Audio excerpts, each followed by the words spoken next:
At the Sports History Network, we're proud to introduce you to a new sponsor for our podcasts. It's Home Field Apparel, your premium collegiate apparel brand right out of Indianapolis. They've got incredibly comfortable t-shirts, plus they're officially licensed with vintage college designs. They have over 150 plus colleges available now and always adding more. Homefield digs through the archives and history of your school to find unique logos, mascots, and moments to make thoughtful designs for your school. When you shop today, new customers can get a 15% discount off their first purchase using the promo code SPORTSHISTORY at checkout. You can learn more at homefieldapparel.com. What would happen if you had a year off after winning consecutive titles for the Canton Bulldogs? Well, we have the answers of some of the new items that came out of the Bulldogs campaign of 1919 and 1920 seasons in part 4 of this series on the Canton Bulldogs, coming up in a moment. This is the Pigskin Daily History Dispatch, a podcast that covers the anniversaries of American football events throughout history on a day-to-day basis. Your host, Darren Hayes, is podcasting from America's North Shore to bring you the memories of the gridiron, one day at a time. So as we come out of the tunnel of the Sports History Network, let's take the field and go no huddle through the portal of positive gridiron history with pigskindispatch.com. This podcast is part of the Sports History Network, your headquarters for the yesteryear of your favorite sport. You can learn more at sportshistorynetwork.com. Hello, my football friends. This is Darren Hayes of PigskinDispatch.com. Welcome once again to the Pig Pen, your portal to positive football history. And we are in part number 4 of our look at the Canton Bulldogs, professional football franchise, and their great history that spurned one of the original members and sort of one of the main organizing members of the National Football League. And it's exciting to go through this because it really tells quite a bit of football history. Before we get into the history of Part 4 of the Canton Bulldogs, I want to make sure that you are aware that we have a daily email newsletter. You can very easily join it with just filling in 2 fields by clicking on the email subscribe link on Pigskin Dispatch on the main page up near the top, or in the show notes of this very podcast, there's an email link there too. You click on it, it's going to take you, you fill in your address, email address, and some other information, your name, and you're off the races every day, 6:30 a.m. Eastern. You will get a nice little newsletter telling what a recap of what's going on in the Pigskin podcast and dispatch worlds of the websites, as well as Sports History Network, what is up and coming on there as far as their posts. Now let's get into your history. When we left off last time in our tale of the Canton Bulldogs football franchise, it was 1918 that year, and the team did not play due to a flu pandemic as well as World War raging over in Europe. The leader manager, Jack Cusack, was leaving town for a business opportunity, but handed the reins of the squad over to a new owner, Ralph Hay, a local Canton auto dealership owner that sold a vehicle called the Hupmobile.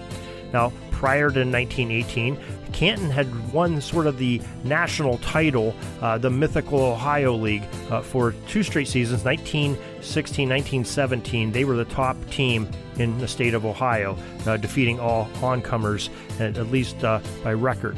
The roster still had some talent under the contract, including one Jim Thorpe, who acted as the head coach, scheduler, star player, and a bunch of other little slashes you could probably put after his name. The 1919 campaign would be the 10th overall for the Bulldog organization, and the year off and new ownership, it was even more of a reorganizational year. Good thing was that almost every professional football team that was in the 1919 season was sort of in the same boat, scrambling to gather players and putting a team back on the field after those disruptions of war and pestilence. Now, the Bulldogs had a secret weapon in recruiting, though. The power of the Pigskin celebrity of their main recruiter of talent, Jim Thorpe. It's one of those other slashes we talked about. Thorpe gained renown as the All-American at Carlisle under Pop Warner, and then gained fame when he won multiple gold medals at the 1912 Olympics, making him basically the greatest athlete in the world at the time. And when Jim would call and ask someone to play football, it was hard not to dive right into the opportunity. After all, this was Jim freaking Thorpe. Now, old Carlisle Indians teammates and friends Joe Guyon and Pete Kalick who were selections along with a Nebraska star and Guy Chamberlain were on the roster. There were also a couple of Dartmouth standouts, Clarence Spears, Tommy Whalen, and Alex Telfer. They joined the likes of Michigan studs George Pearson and Fred Rahor. Others, like Ohio State's Tiny Turner and Charles Bolin, along with former Notre Dame players Al Feeney and Howard Edwards, joined the very formidable roster as well. Now, the group was highly successful too that season, with all the star power running through their opponents like they were paper mache. Their lone contested game was a 3-all tie with the Hammond All-Stars up in Chicago in a game played at Cubs Park. The Dogs spanked Massillon twice in a pair of shutouts. The second meeting more closely contested than the first, but still a 3-0 score after a 23-point blanking in round 1. Now, they also soundly defeated other Ohio rivals, such as the Akron Indians and the Columbus Panhandles, as well as in multiple meetings, 2 with the Akron Indians, 1 with the Panhandles. Now, finishing at a terrific 9-0-1 record, though still a little bit left more than desired by Ralph Hay and Jim Thorpe. Sure, they could say they were the champs of Ohio and possibly the country, but something was still missing. Hay had tried to rally other big-time pro gridiron squads into forming a conference of some sort to organize the game.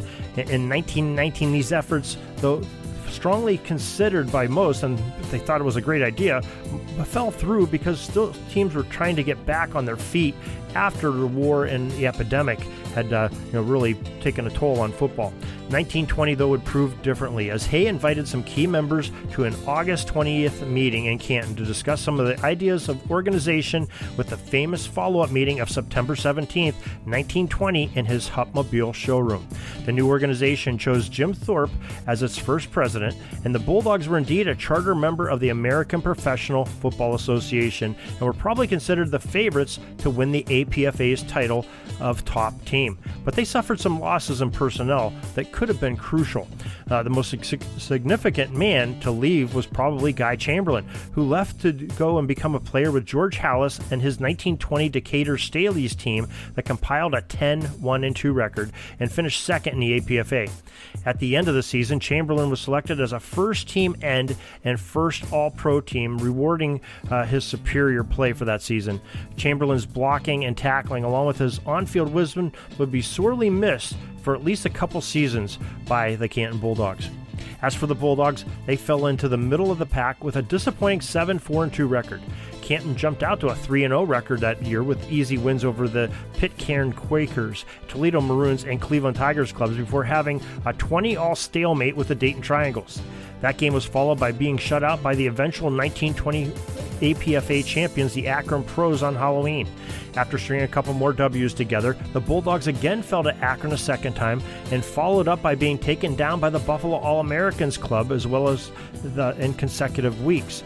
December's closing games did not fare much better, as a tie with the Washington Glee Club and a devastating defeat at the hands of the Union Athletic Association preceded their 39-0 season-ending walloping of the Richmond Athletics, probably to take out a little bit of frustration from some of those earlier games. That record had them placed 8th in the APFA standings for that first year of the league at season's end, and it did not sit well with Thorpe, Guyon, and Hay. The next season would see more changes and trying to improve the team. We'll look at these next time in Part 5 of this series on the Canton Bulldogs. As we said earlier, join that daily newsletter. You'll know exactly when that Part 5 will come out, as well as anything else that comes out on Pigskin Dispatch and Jersey Dispatch, including podcasts and posts, and a lot of things from Sports History Network, too. We try to give you sports history on a daily basis to educate and, give some little bit of memory to preserve these great sporting events that happened so long ago, especially on the gridiron on pigskindispatch.com. So till tomorrow, everybody, have a great gridiron day. That's all the football history we have today, folks. Join us back tomorrow for more of your football history. We invite you to check out our website, pigskindispatch.com, not only to see the daily football history, but to experience positive football with our many articles on the good people of the game, as well as our own football comic strip, Cleat Marks Comics. Pigskindispatch.com is also on social media outlets, Facebook, Twitter, Instagram, and don't forget the Pigskin Dispatch YouTube channel to get all of your positive football news and history. Special thanks to the talents of Mike and Gene Monroe, as well as Jason Neff for letting us use their music during our broadcast. This podcast is part of the Sports History Network, your headquarters for the yesteryear of your favorite sport. You can learn more at sportshistorynetwork.com.